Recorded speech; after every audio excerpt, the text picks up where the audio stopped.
viu o drone, né? Olha aí, tá voando.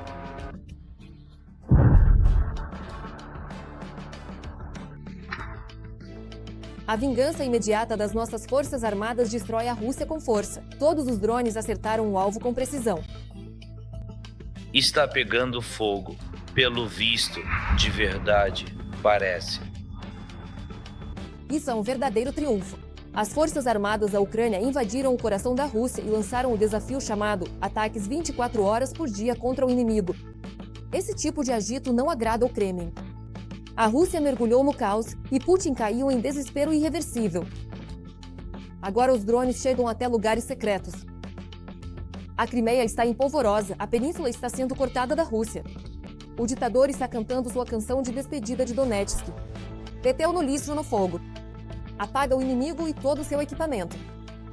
As forças armadas da Ucrânia pressionaram nos pontos sensíveis. A catástrofe está devorando a Rússia. Parabéns, Darina Gutskalo, e por todos os eventos explosivos em nossa edição da Red Border. Bem, assista até o final. Aconteceu.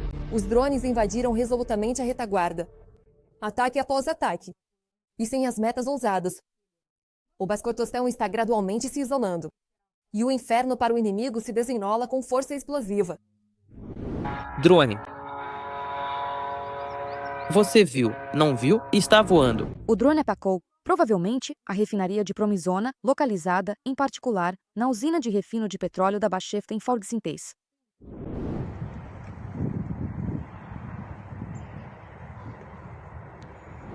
E imediatamente, com o pânico dos russos, a internet móvel sumiu e os aeroportos ficaram simplesmente bloqueados. E isso não é tudo! A vida pacífica abandonou irrevogavelmente diversas outras regiões da Federação Russa.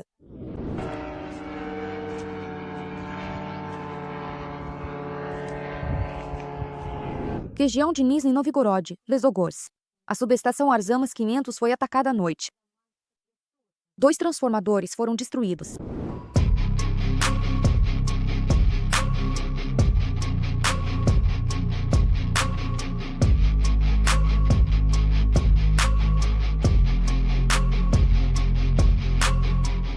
E além disso, drones bons atacaram a refinaria de petróleo em Volgogrado.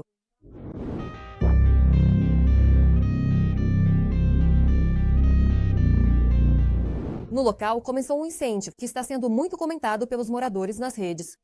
No aeroporto de Volgogrado foi implementado o Plano Kili. A movimentação também atingiu Voronezh e a região de Rostov. A mídia propagandista já não consegue mais aguentar, está gritando para todo lado. Enquanto isso, o Ministério da Defesa da Rússia está relatando suposto sucesso ao abater mais de 50 drones. Drones voaram em enxame em diversas regiões. As forças de defesa ucranianas, por outro lado, estão devolvendo o inimigo à dura realidade. Um golpe triplo no poder do Kremlin. A Crimeia está sendo isolada da Federação Russa. As regiões de Kherson e Donetsk estão um passo mais perto da libertação total. As unidades das Forças de Defesa da Ucrânia atingiram a estação de radar P-18 em Krasnopoliana, Crimeia. O posto de comando de drones em Olek, na região de Kherson, e um depósito de munições na área de Makiva, na região de Donetsk. Parece que os nossos realmente apertaram a Rússia dessa vez. Putin está pensando em retirar os soldados da Crimeia. Os ataques estão vindo um atrás do outro, de forma precisa. Foi confirmada uma nova ofensiva contra a empresa do terminal marítimo de petróleo, na temporariamente ocupada Feodosia, na Crimeia. Foram danificados 16 tanques de combustível que haviam sobrevivido ao ataque anterior.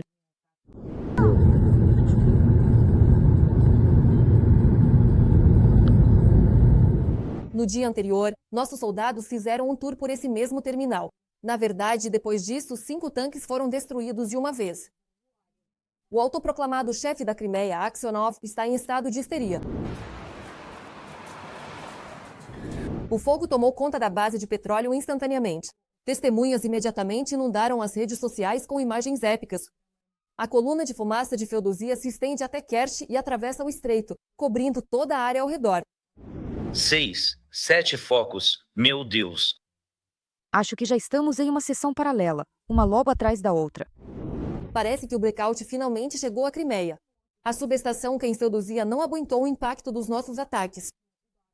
A superpotente ponte de energia envia um beijo de despedida.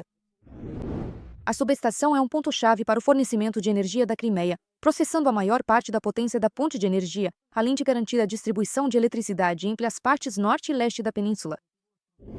Não é só Feodósia que está sofrendo, mas também Simferopol. O golpe foi absorvido por uma subestação extremamente importante dos ocupantes.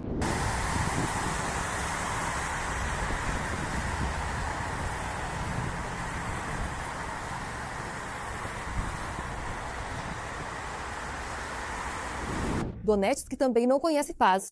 Os ocupantes vão dormir sob o estrondo das explosões, incêndios queimam na estrada de contorno e nossos drones transformaram a noite deles. Uma noite tranquila virou um verdadeiro teste.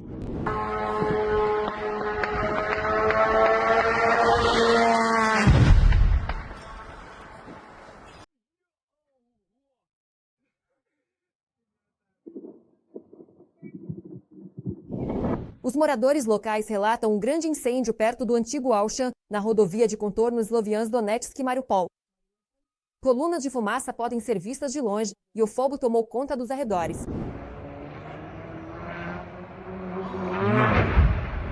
Os russos falam sobre fumaça, mas um novo estouro pode ser ouvido claramente.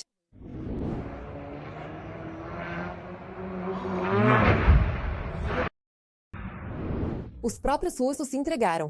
Gravam vídeos ao lado de equipamentos militares, entregando a localização, e depois ficam surpresos quando dizem que houve ataques ali. Em toda parte, sim.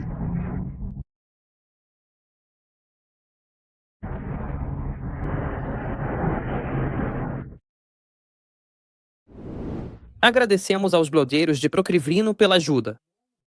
É assim que funciona. Perto da Sigma havia um complexo de defesa antiaérea dos russos. Com a destruição dele, o próprio mercado também pegou fogo. Apocalipse na Rússia. Belgorod e Kursk estão na escuridão. A balística ucraniana invadiu a Rússia. Flamingo e Netuno já estão à caça. Golpe após golpe, enxames de drones e acertos precisos. A Rússia perdeu a paz para sempre. Veja a seguir o que mais preparamos.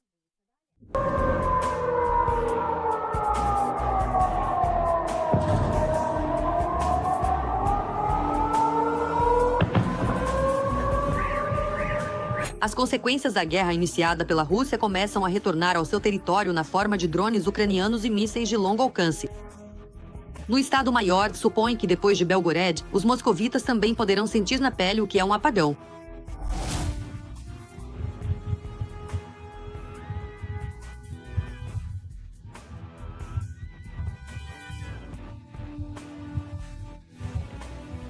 Lado de Udionova, escuridão total.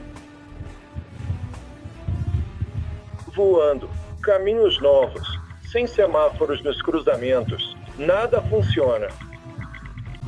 Enquanto isso, mais duas regiões russas, as regiões de Tyumen e Sverdlovsk, introduziram restrições na venda de gasolina, não mais que 30 litros por pessoa.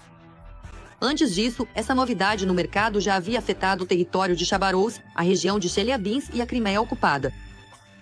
Todas essas filas e postos vazios são por causa dos ataques diários das refinarias de petróleo. O comandante-em-chefe Sisky declarou que, em setembro, segundo o programa Deep Strike, foram relatados 70 acertos em território russo. Estamos destruindo, no país agressor, a produção de combustíveis e lubrificantes, substâncias explosivas e outros componentes do complexo militar industrial russo. Em particular, o refino de petróleo na Rússia foi reduzido em 21%. A intensificação e ampliação dos chamados ataques de longo alcance da Ucrânia contra o território russo tornou-se um dos principais temas do encontro do presidente com o bloco de segurança. As armas de longo alcance ucranianas estão se tornando visivelmente mais avançadas. Estamos trabalhando constantemente para isso e já proporcionamos muitas oportunidades diferentes justamente para a produção, os financiamentos necessários, todo o apoio necessário. É preciso também ampliar significativamente o uso. Temos planos claros a esse respeito. Tudo deve ser implementado nos próximos meses. A precisão ucraniana já é visível, mas precisa ser ainda maior. É absolutamente justo que a Ucrânia responda com ataques pontuais. E ao contrário da Rússia, nós sabemos o que queremos alcançar. Sem dúvida, a paz.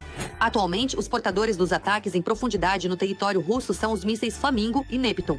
A empresa Sirepoin anunciou o início da produção dos primeiros no final do verão. Naquela época, também apareceu na internet um vídeo do lançamento do Flamingo. No outono, analistas sugeriram, porém, que eles poderiam ter sido lançados sobre o território da Crimeia ocupada. O jornal Welt afirmou que foram justamente os Flamingo que destruíram a base do FSD na península. 3 mísseis deixaram crateras de 15 metros de diâmetro.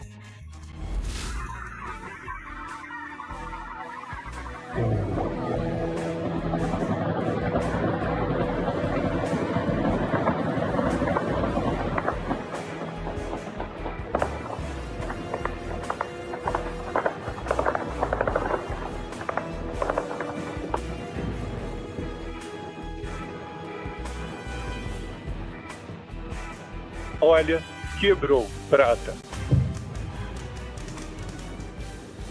Ao mesmo tempo, jornalistas alemães declararam que 50 mísseis saíam da linha de montagem todo mês e 200 por mês eram planejados. E então os russos mostraram supostamente destroços de um míssil Flamingo abatido. Segundo eles, ele foi atingido em território russo por um sistema Buk a uma altitude de 100 metros e a uma velocidade de 600 km por hora. Pelo número de série, os ocupantes supõem que este é o 106º projétil fabricado em setembro. Não há confirmação confiável de que o Flamingo destruiu a base do SSB. Analistas militares acreditam que por trás desses ataques, e não só deles, pode estar o próprio Netuno. Hoje, no complexo militar industrial ucraniano, já foram testadas e colocadas em produção 3 modificações dele. A 4ª está sendo preparada. E agora está passando por testes. É o Netuno de longo alcance, aquele de mais de 1000 quilômetros. Agora ele está passando por testes. Já teve resultados. Digamos assim, positivos.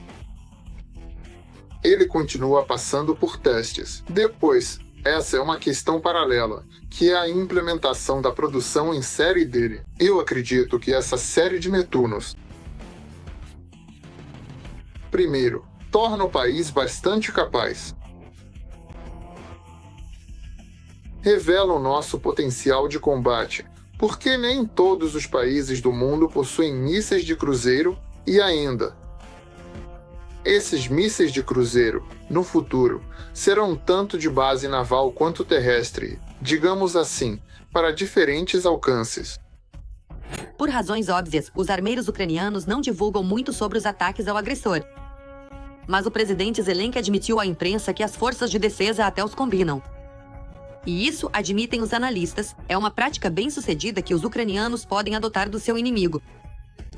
Esse míssil, muito provavelmente, pode ser produzido em maior escala, mas, por outro lado, pode ser mais barato do que o míssil de alta tecnologia, como é o míssil Neptun. E aqui existem várias combinações possíveis. Novamente, o míssil Neptun pode ser usado, por ser menos visível e mais preciso, para, digamos, abrir um corredor ou, por exemplo, pode ser o contrário, pode-se usar uma série de mísseis no Flamingo, que serão muito visíveis e baratos, usados, sabe, como mísseis que atraem as forças de defesa antiaérea do inimigo, enquanto o míssil Neptun passa nesse momento, e o míssil menos visível entra com mais precisão e realiza um ataque direcionado. O complexo militar industrial ucraniano já não é mais o mesmo que era no início da agressão russa em grande escala. A liderança político-militar do país finalmente entendeu que apenas os fabricantes locais podem garantir fornecimento estável de armamentos para a linha de frente. Claro, desde que haja o financiamento adequado. Mas a cada dia, à medida que o céu da UE é cada vez mais ameaçado por drones desconhecidos, os europeus e os países escandinavos demonstram um interesse crescente não só na experiência, mas também na cooperação com a Ucrânia na produção de armas que atendam às realidades da guerra moderna. Urgente Tomahawks em direção a Moscou. Trump fez uma declaração inesperada. Agora, ainda mais destruição na Rússia, mega-mísseis já estão a caminho de Kiev. Isso não é uma ameaça, é uma bomba real sob controle das forças armadas da Ucrânia. Quando e onde eles vão atacar? Eles vão atacar e do que Putin tem medo? Todos os detalhes. A seguir. Acho que já tomei uma decisão sobre os mísseis Tomahawk para a Ucrânia. 2 conversas telefônicas em um dia entre Zelensky e Trump. E, claro, isso nos dá sinais de esperança de que, Com a pressão que Trump exerceu no Oriente Médio pela paz, ele também pressionará Putin para parar a guerra na Ucrânia. Eu espero por isso e falei sobre isso com o presidente. Como resultado, Trump ameaçou o Kremlin com o fornecimento de mísseis Tomahawk para a Ucrânia. Sabe, eu posso conversar com ele. Posso dizer, olha, se essa guerra não acabar, eu vou mandar Tomahawks para eles. Eu posso dizer isso. O Tomahawk é uma arma incrível, uma arma muito ofensiva. E, para ser sincero, a Rússia não precisa disso. Eles não precisam disso. Sim, eu posso dizer isso para ele. Se a guerra não for resolvida, nós podemos fazer isso. No entanto, o presidente dos Estados Unidos não especificou se uma decisão oficial sobre o envio de mísseis Tomahawk para a Ucrânia já foi tomada. Então, o que isso poderia significar? Trump está apenas tentando intimidar a Rússia? Gostaria de saber se você poderia, por gentileza, me avisar quando isso acontecer ou quando tiver alguma novidade a respeito. Por favor. Essas já são algumas reais, então não posso descartá-las. Ele pensa que realmente consegue fazer isso. Trump provavelmente está esperando que o Kremlin finalmente decida fazer algumas concessões. Mas Isso será necessário esperar por um tempo considerável ou podemos prosseguir imediatamente?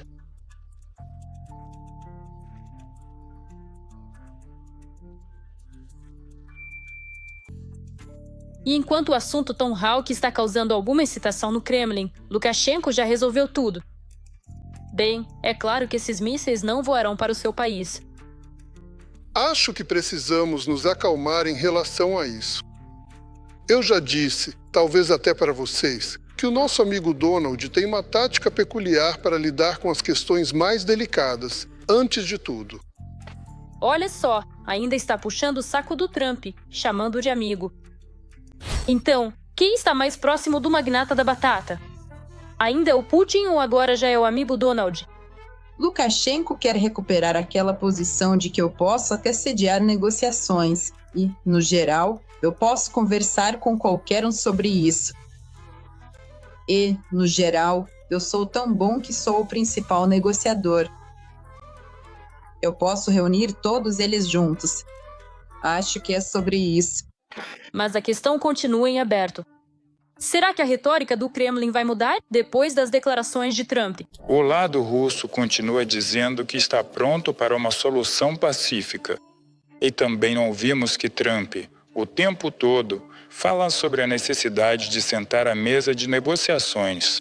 E a partir disso, concluímos que ele ainda mantém a vontade política. Mas os europeus, o regime de Kiev, demonstram total falta de vontade de fazer qualquer coisa a respeito. Não poderia ser de outra forma. Claro, o Kremlin vai culpar todo mundo ao redor. Um golpe certeiro de Panova Gariev e tudo muda. A política mundial vai mudar. Por isso, eu, assim como toda a Ucrânia, estou esperando ansiosamente por esses tais Tomahawks. E o principal herói do Kremlin, Medvedev, chegou a ameaçar Trump dizendo que a transferência dos mísseis pode acabar mal para todos, inclusive para o presidente dos Estados Unidos.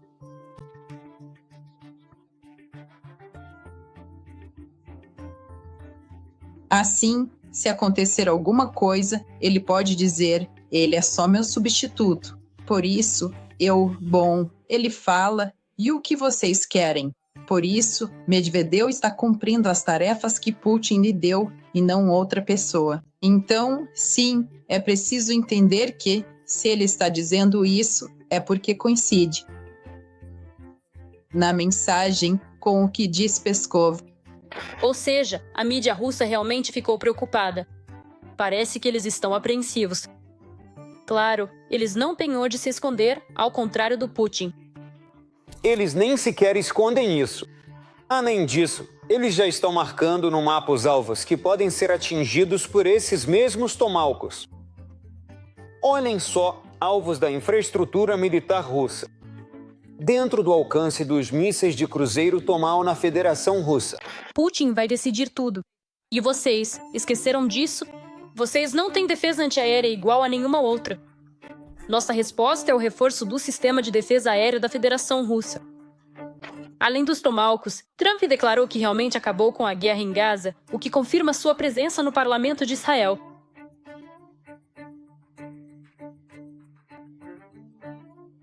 Pois é, mais um conflito resolvido na conta pessoal do Trump. Talvez no ano que vem ele tenha sorte com o prêmio Nobel. E o principal, quando é que ele vai acabar de vez com a Rússia? Escreva sua opinião nos comentários, deixe seu like no vídeo e fique por dentro das principais notícias. Já somos quase 470 mil inscritos com vocês. Vem mais por aí, até a próxima!